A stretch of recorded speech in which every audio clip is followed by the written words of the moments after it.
Assalamualaikum warahmatullahi wabarakatuh. Wahai sahabatku, semoga sahabatku dalam kondisi sehat walafiat di bawah lindungan dari Allah Subhanahu wa Ta'ala.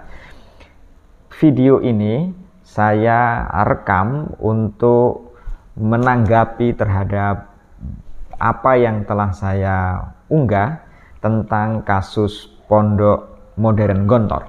Karena itulah, maka setelah saya membaca dari berbagai komentar video yang pernah saya unggah, maka ini ada beberapa hal yang saya perlu jelaskan supaya ada pandangan bersama tentang apa yang saya mau.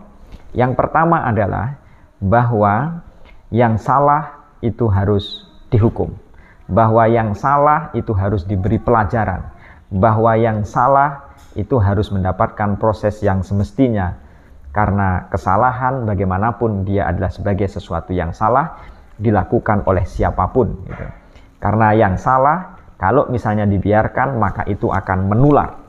Karena itu, maka tindakan yang salah oleh siapapun, setelah melalui proses-proses bagaimana kesalahan itu dibuktikan, maka yang berwenang, yang berwajib, yang berhak menentukan terhadap kesalahan itu adalah tentu siapa yang memang diberi wewenang untuk memprosesnya.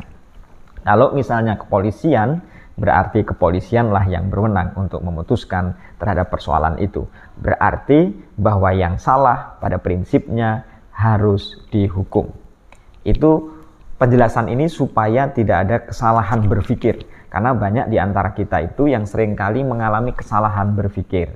Bahwa seolah ketika misalnya saya membahas tentang pondok pesantren Gontor misalnya, lalu saya menafikan atau menutupi atau membela bahwa siapa yang salah tidak harus dihukum. Tidak begitu, bahwa siapa yang salah maka harus dihukum, diproses kesalahannya kenapa, lalu ada kesalahan prosedur atau tidak. Kalau dia mengalami kesalahan prosedur berarti harus ditindak, karena bagaimanapun bahwa yang salah adalah tetap yang salah. Karena itu di akhir video saya mengatakan bahwa katakan yang benar sebagai benar, katakan yang salah sebagai yang salah. Qulil haqqo walau kana murron, katakan yang benar walaupun itu pahit. Itu yang pertama.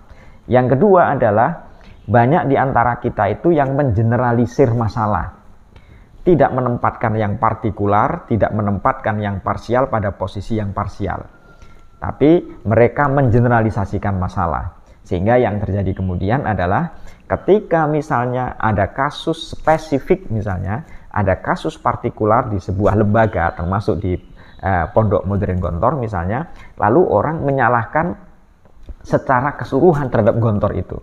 Tidak, ini adalah kasus partikular. Karena ini adalah kasus partikular, maka yang harus diselesaikan adalah tentang kasus penganiayaan ini. Jadi kasus penganiayaan ini, tapi kita juga harus mengapresiasi terhadap ada proses-proses yang baik setelahnya.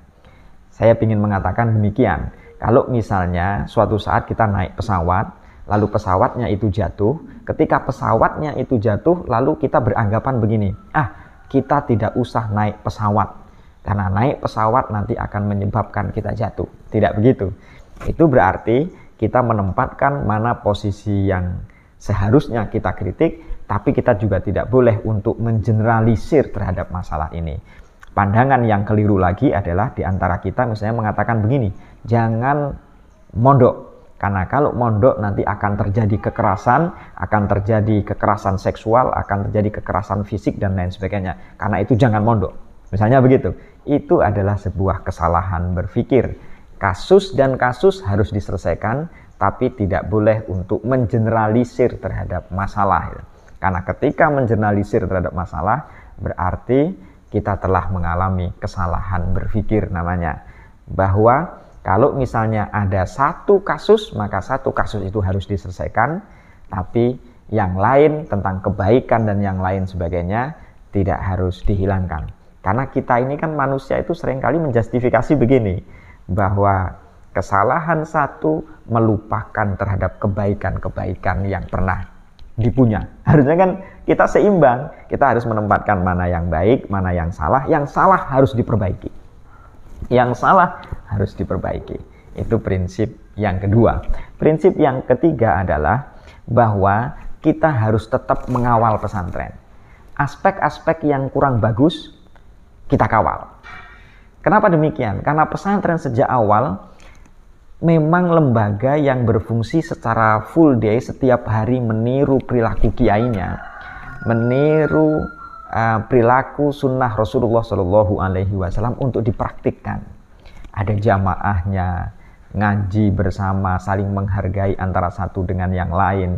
Artinya pesantren itu lembaga yang tidak hanya dikagumi oleh orang Indonesia saja. Bahkan peneliti-peneliti luar negeri itu meneliti tentang pondok pesantren.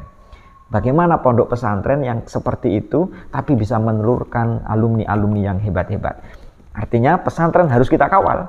Kita semuanya harus mengawal pesantren supaya pesantren on the track gitu.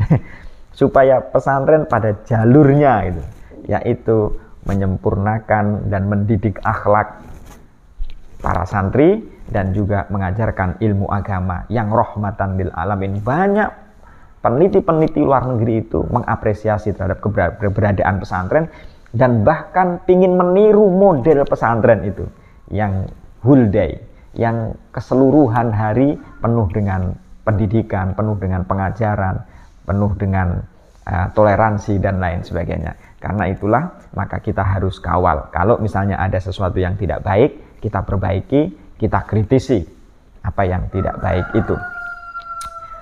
Pesantren. Jadi orang luar saja mengapresiasi, masa kita orang Indonesia tidak mengapresiasi. Maka yang salah harus kita luruskan, kita kawal, itu namanya pesantren ya. Kan untuk dan pesantren itu menghasilkan banyak tokoh-tokoh bangsa.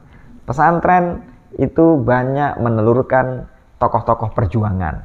Maka kita sebagai orang yang penerus bangsa Indonesia ini harus mengawal pesantren itu dengan yang baik ya. Sistemnya kayak apa kita kawal. Dan bukankah orang-orang yang ada di masyarakat itu ingin menyekolahkan anaknya, memasukkan anaknya ke pesantren memang supaya lebih bagus dari sebelumnya. Nah, baru yang terakhir adalah saya ingin mengatakan bahwa para kiai juga harus menempatkan dirinya pada orang yang bisa menjadi uswah. Al ulama'u warasatul anbiya, bahwa ulama itu adalah pewaris para nabi. Apa yang dimaksud dengan pewaris para nabi? Yang dimaksud pewaris para nabi adalah bahwa para ulama itu meneruskan misi-misi kenabian, yaitu menyebarkan akhlak, mendidik masyarakat, mengawal masyarakat. Para kiai, para tokoh yang menjadi pendiri pesantren atau penerus pesantren itu harus menjadi orang-orang yang anutan, yang diikuti, yang dianut, itu yang dianut. Karena kalau misalnya seorang kiai bisa dianut, bisa diikuti oleh para santrinya, maka kiai akan menjadi sosok yang baik. Maka bagi siapapun yang memiliki pesantren haruslah menjadi qudwah, haruslah memiliki uswah, haruslah bisa menjadi diikuti oleh para santrinya dan juga masyarakatnya, karena dia mengawal. Maka seorang kiai harus menjadi seorang yang mentransformasikan ilmu pengetahuan, tidak hanya transfer of knowledge, mengajarkan ilmu agama, tidak, tetapi dia juga harus transformation of knowledge, yaitu memberikan pengetahuan kepada santrinya, dan setelah itu dia juga mengamalkan terhadap ilmu yang dia punya. Karena al-ilmu bila amalin kasyajari bila samarin. Dan tokoh-tokoh kiai dan atau kiai-kiai yang mentransformasikan ilmu pengetahuan, mentransformasikan apa yang dia miliki kepada masyarakatnya, maka kiai itu akan menjadi seorang kiai yang berguna buat masyarakatnya. Tidak hanya masyarakatnya saja, tetapi juga keindonesiaan, bangsa Indonesia dan bahkan dunia. Karena itu pesantren harus tetap eksis dan pesantren itu harus kita kawal secara bersama. Yang salah katakan salah dan yang salah harus dihukum, serta kita mengapresiasi terhadap pesantren-pesantren yang memiliki citra yang baik, pesantren-pesantren yang selalu bergerak pada wilayah pembangunan moralitas dan ilmu pengetahuan. Semoga bermanfaat. Assalamualaikum warahmatullahi wabarakatuh.